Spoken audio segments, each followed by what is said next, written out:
Hello everyone, welcome to my channel. आज हम Robert Redfield को पढ़ेंगे। इनका समाजशास्त्र पे अहम योगदान माना जाता है। यह एक अमेरिकी मानवशास्त्री या नरवंश विज्ञानी कहलाए, यानी एंथ्रोपोलॉजिस्ट माने जाते हैं। इनका जन्म देखें तो ये अमेरिका में, लैटिन अमेरिका में पले बड़े। इनका जन्म 12 दिसंबर 1897 को अमेरिका में हुआ था और 16 अक्टूबर 1958 तक इन्होंने अपने जीवन में अहम भागीदारी निभाई। इनकी प्रारंभिक शिक्षा देखें तो शिकागो विश्वविद्यालय में इनकी प्रारंभिक शिक्षा हुई और अमेरिका मानव विज्ञानी और नरवंश विज्ञानी थे। इन्होंने मोरेलोस, मेक्सिको के टोपनजलान और युकांडा के चानकोम गांव का अध्ययन किया। ये मुख्यतः लघु परंपरा और वृहद परंपरा पर इन्होंने अध्ययन किया था, जिसमें से इनको लघु समुदाय का अध्ययन करने के लिए जाना जाता है। इन्होंने लघु समुदाय की विशेषता और इनकी क्वालिटी और उनके ऊपर अध्ययन, नरवंश विज्ञानी तो उन्होंने क्षेत्र अध्ययन किया था लघु समुदाय के ऊपर। इनकी बुकें देखें तो इनकी बुक में आते हैं टोपोजलान, लाइफ एंड मेक्सिको विलेज पर इन्होंने अध्ययन किया था 1930 में। चानकोम गांव पर भी, टोपोजलान के चानकोम गांव को भी अध्ययन किया था 1934 में। फोक कल्चर इन युकांडा, जो उनकी संस्कृति है, फोक कल्चर है, उनकी सांस्कृतिक कल्चर के ऊपर इन्होंने स्टडी की थी 1941 में। लिटिल कम्युनिटी, लघु समुदाय पर इन्होंने अपने लेख लिखे थे 1955 में।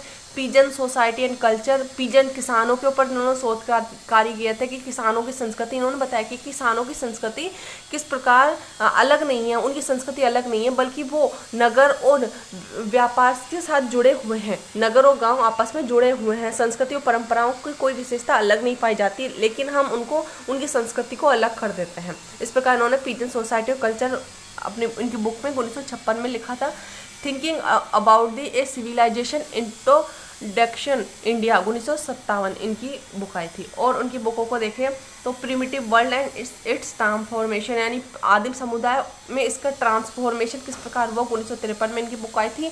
पीजन सोसाइटी एंड कल्चर प्रकाशित होती थी 1956 में। 1955 में इन्होंने लैटिन अमेरिका में किसानों पर शोध कार्य किए थे, जो इनकी बुक आई थी। इनकी बुक का नाम था पीजन सोसाइटी एंड कल्चर 1956 में। इस प्रकार 1956 में पीजन सोसाइटी एंड कल्चर पर इनकी बुक, किसानों के ऊपर शोध कार्य प्रकाशित हुए थे। ये मानव विज्ञानी छोटी परंपराओं के अध्ययन करते हैं। जैसे कि मानव विज्ञानी माने जाते हैं कि जो मानव शास्त्र में छोटी छोटी परंपरा और संस्कृति का अध्ययन करते हैं। इन्होंने बताया कि हमें छोटी छोटी परंपराओं के साथ अध्ययन नहीं, बल्कि एक व्यापक सभ्यता की जोड़कर उनका अध्ययन करना चाहिए, जिससे हमें एक बड़ा प्रारूप देखने को मिले, संस्कृति और सभ्यता किस प्रकार एक दूसरे से जुड़ी हुई है। व्यापक परिप्रेक्ष्य पर इन्होंने अच्छा माना। इन्होंने मूल्य मुक्त विज्ञान के खिलाफ तर्क दिया कि विज्ञान को, जैसे कि माना जाता है कि समाजशास्त्र को मूल्य मुक्त बनाना चाहिए, इन्होंने तर्क दिया कि समाजशास्त्र मूल्य मुक्त हो ही नहीं सकती, क्योंकि विज्ञान, समाजशास्त्र का अहम रोल है मूल्य ही समाज को एक मानव की संस्कृति का अध्ययन करने वाला विज्ञान बनाते हैं। इस प्रकार उन्होंने बताया कि सामाजिक विज्ञान को मूल्य मुक्त वैज्ञानिक कार्य के लिए आवश्यक है, यानी सामाजिक विज्ञान में मूल्य ही वैज्ञानिक कार्य के लिए आवश्यक है। मूल्य के बिना समाज नहीं रह सकता। समाज मूल्यों का निर्माण भी करता है। सामाजिक विज्ञान अच्छे जीवन के विश्वास के तरीकों को बताता है। इन्होंने बताया कि जो नैतिक शिक्षा होती है, समाज में जो नैतिक आचरण मिलते हैं, वो ना समाज में अच्छे जीवन, अच्छा व्यवहार हो, अच्छे जीवन को एक इंसान जी सके, वो तरीके बताते हैं। सामाजिक विज्ञान में जो मूल्य होते हैं वो अच्छे जीवन के तरीकों को बताते हैं। वो एक तरह से उपदेश नहीं दे रहे होते हैं, बल्कि वो एक साधन प्रोवाइड कराते हैं कि समाज में किस कार्य को किस तरीके से करना चाहिए। इस प्रकार साधन अवेलेबल करवाते हैं। आगे इनका देखें तो इन्होंने अमेरिका के समाजशास्त्री माने जाते हैं। मेक्सिको के टोपनजलान गांव का अध्ययन किया था। लोक समाज, लघु समुदाय और नगरीय नेतृत्वता, यानी लोक और गांव, लघु और ग्रामीण, नगरीय और ग्रामीण समाज दोनों में अध्ययन का कंपैरिजन अध्ययन किया था। कृषक समाज के ऊपर अध्ययन किया था। किसानों के ऊपर उन्होंने किसानों की संस्कृति के बारे में लिखा था। लघु समाज, दीर्घ समाज, लघु परंपरा, दीर्घ परंपरा और 37 गाँव का अध्ययन किया था इन्होंने टोटल मिला के। इनका लघु समुदाय मानव के समस्त इतिहास में मानव जीवन का सबसे प्रबल स्वरूप है। विशिष्टता, लघुता, समरूपता, आत्मनिर्भरता। इन्होंने बताया कि लघु समुदाय हम किसको बोल सकते हैं। लघु समुदाय में 4 विशेषता पाई जाती है। विशिष्टता होनी चाहिए, लघुता होनी चाहिए, समरूपता होनी चाहिए, आत्मनिर्भरता होनी चाहिए, तभी हम उसको लघु समुदाय कह सकते हैं। इन्होंने भारत के लघु समुदाय का परीक्षण, जैसे मैकी मेरिट ने किशनगढ़ी गाँव का अध्ययन किया था, मजूमदार ने मोहना दुग्धी जो बिहार एरिया में पड़ते हैं, गांव का अध्ययन किया था। B.R. चौहान ने राणावतों की सादड़ी में 640 लोगों का अध्ययन किया था। ये मुख्यतः राजस्थान में पड़ती हैं। भारत के गांव की विशिष्टता लघुता के आधार पर लघु समुदाय है, समरूपता कम हो रही है। यहाँ पे गांव में विशिष्ट लघुता के आधार पर लघु समुदाय है, यानी गांव लघु है लेकिन समरूपता कम पाई जाती है, यानी एक जैसे लोग सबके कार्य अलग अलग है, सबके व्यवहार अलग अलग है, समरूपता कम पाई जाती है। जैसे कि जनजातियों में समरूपता पाई जाती है। आत्मनिर्भरता यानी सेल्फ कॉन्फिडेंस होता है, आत्मनिर्भरता बहुत कम बनी हुई है। महिलाएं विवाह करके बाहर जाती है, इसलिए वो एक तरह से वो समरूपता, एक तरह से वो एक ना विशिष्टता नहीं पाई जाती, आत्मनिर्भरता नहीं पाई जाती। और श्रीनिवास जी ने आज भी भारत आत्मनिर्भर है। श्रीनिवास जी ने कहा था कि आज भी भारत आत्मनिर्भर है, इसलिए भारतीय गांव लघु समुदाय है। लेकिन इनका मानना था कि लघु समुदाय के लिए 4 विशेषता आवश्यक है, लेकिन भारत के गांव में प्रॉपर रूप से इन विशेषताओं का अभाव पाया जाता है। लघु समुदाय की हम विशेषता देखें तो लघु समुदाय की अवधारणा सर्वप्रथम रॉबर्ट रेडफील्ड ने अपनी पुस्तक लिटिल कम्युनिटी में यूकेटाना के प्रांत के चान कोम गांव के अध्ययन करके प्रतिपादित किया। इन्होंने लघु समुदाय को एक ऐसा समुदाय माना जो जन्म से शमशान तक, यानी बर्थ से लेके डेथ तक उसमें प्रबंध सारे उसमें मैनेजमेंट कर लेता है। रेडफील्ड के अनुसार संसार के सभी भागों में लघु समुदाय का अस्तित्व रहा है और रहा है। आगे इनको देखिए।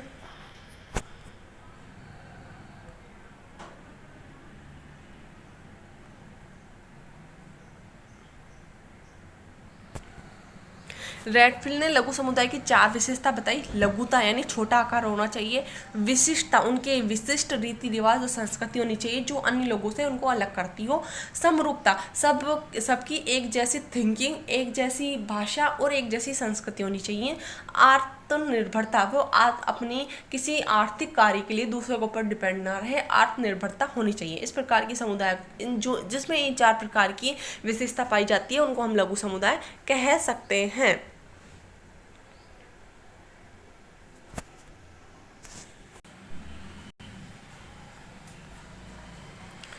इन्होंने बताया कि लघु समुदाय के लिए 4 विशेषता बताई। लघुता, विशिष्टता, समरूपता, आत्मनिर्भरता।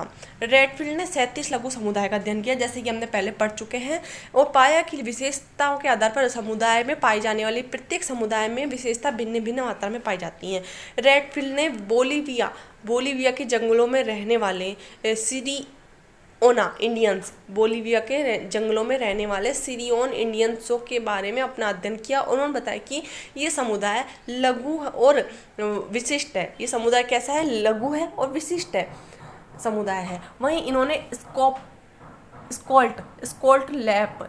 लैप समुदाय का अध्ययन किया और उन्होंने बताया कि ये समुदाय समरूप और आत्मनिर्भर है, ज़्यादा पाई जाती है, क्योंकि इन समुदाय में 4 विशेषता नहीं पाई जाती थी। वहीं सूडान की ढोर पालने वाली न्यूर जनजाति का अध्ययन किया और उन्होंने बताया कि जो ढोर पालने वाली न्यूर जनजाति उनमें 4 प्रकार की विशेषता पाई गई, जिसमें से लघुता, विशिष्टता, समरूपता, आत्मनिर्भरता पाई गई।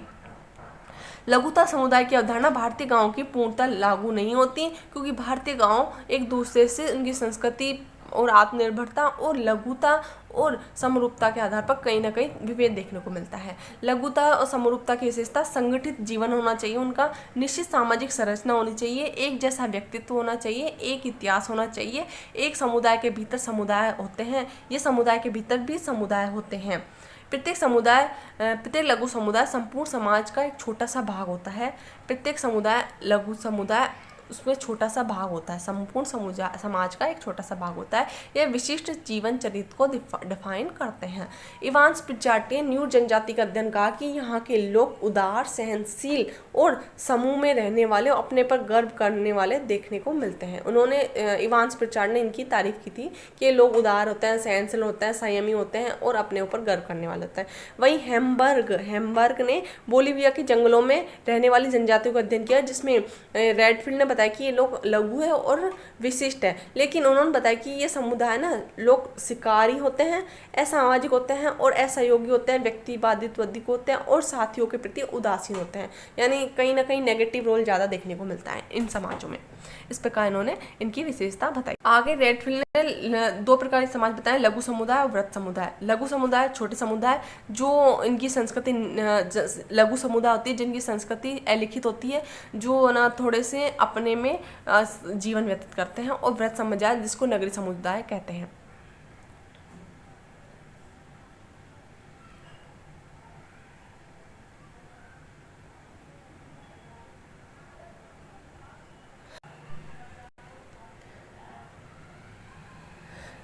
इन्होंने बताया रेडफील्ड ने लोग समुदाय समाज के लघु दूर दूर छिटके हुए अनपढ़ सामाजिक रूप से समृद्ध समाज है। इन समाजों में घनिष्ठ सामाजिक एकता, लगाव, नातेदारी और की भावना होती है। ये अपनी परंपरा और अपनी संस्कृति के साथ जुड़े हुए होते हैं। वहीं इन्होंने नगरीय समाज के अध्ययन किया और नगरीय समाज की विशेषता बताई कि ये लोग पृथक्करण का अभाव होता है, विषमरूपता होती है, सामाजिक विघटन, लोकीकरण और घनिष्ठता का अभाव पाया जाता है। कि नगरों के विपरीत उन्होंने गाँव के विपरीत उन्होंने बताया कि नगरीय समाज में इस प्रकार की विशेषता पाई जाती है। वैसे कि 1951 में टेपो जलान गाँव का पुनः एक बार अध्ययन ऑस्कर लेविस ने किया था। जो चीज़ें रेडफील्ड ने छोड़ दी थी उनका इन्होंने पुनः अध्ययन किया था, जिसमें से उन्होंने अर्थव्यवस्था, जनसंख्या और राजनीतिक आदि का अध्ययन किया। रॉबर्ट रेडफील्ड ने समूह के बारे में 4 भागों में बांटा। समूह को विशिष्ट लक्षण वाले समूह, तुच्छ समूह, सजातीय समूह, आत्मीय समूह एवं भावनात्मक समूह। इन्होंने समूह की 4 प्रकार के समूह को बताया। इस प्रकार इन्होंने देखा जाए तो इस प्रकार इन्होंने अपने जीवन में कई कार्य किए जिससे मानव विज्ञानी और सामाजिक विज्ञान को भी अपने अध्ययन से सुशोभित किया।